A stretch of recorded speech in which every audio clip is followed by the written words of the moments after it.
Jadi kalau PDIP merasa bahwa dia mesti pada akhirnya beroposisi dengan Jokowi, ya udah datang aja ke blok perubahan, tinggal diukurkan di situ tuh apakah Ganjar itu calon wakil presiden dengan kesulitan yang sangat besar karena pasti Nasdem akan halangi, Demokrat akan halangi itu karena itu semacam hak politis dari AHY. Jadi kesulitan itu dimaksudkan untuk mengacaukan konsentrasi dari Anies tuh. Sebetulnya itu yang terjadi.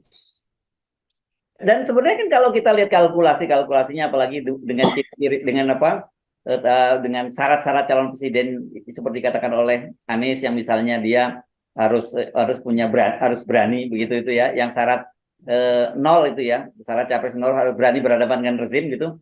Kan ya mau nggak mau semua pasti mengarah pada Anies, pada AHY, dan kita melihat sebenarnya saya kira bagi Anies juga tidak ada pilihan lain kecuali ke AHY gitu.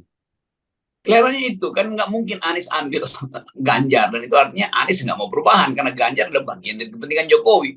Kan itu paradigma itu yang mesti kita bikin ketat, dan Anies saya kira mengerti itu bahwa dia akan diusung, akan dielelukan, akan dapat efek elektabilitas yang menanjak kalau betul-betul mengambil sikap oposisi. Itu kan cuma itu tuh. Dan publik Indonesia akhirnya makin lama makin terbelah dalam pemilihan bagus. Ada bloknya Pak Prabowo dan ada bloknya Anies yang beroposisi pada Pak Prabowo, Yunto pada Pak Jokowi kan. Jadi jangan dibuat seolah-olah kepastian-kepastian itu bisa diubah-ubah.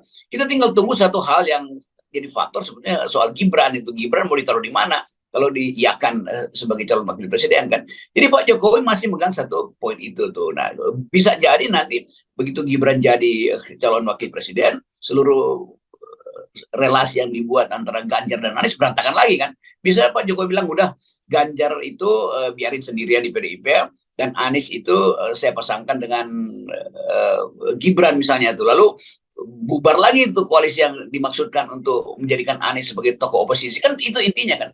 Jadi kita mesti berpikir Anies siapapun yang disodorkan dia itu dia mesti tegak lurus dengan prinsip awal, itu beroposisi pada Jokowi, beroposisi pada Prabowo, kan itu dasarnya tuh. Dan PKS saya kira udah final buat dia akan beroposisi pada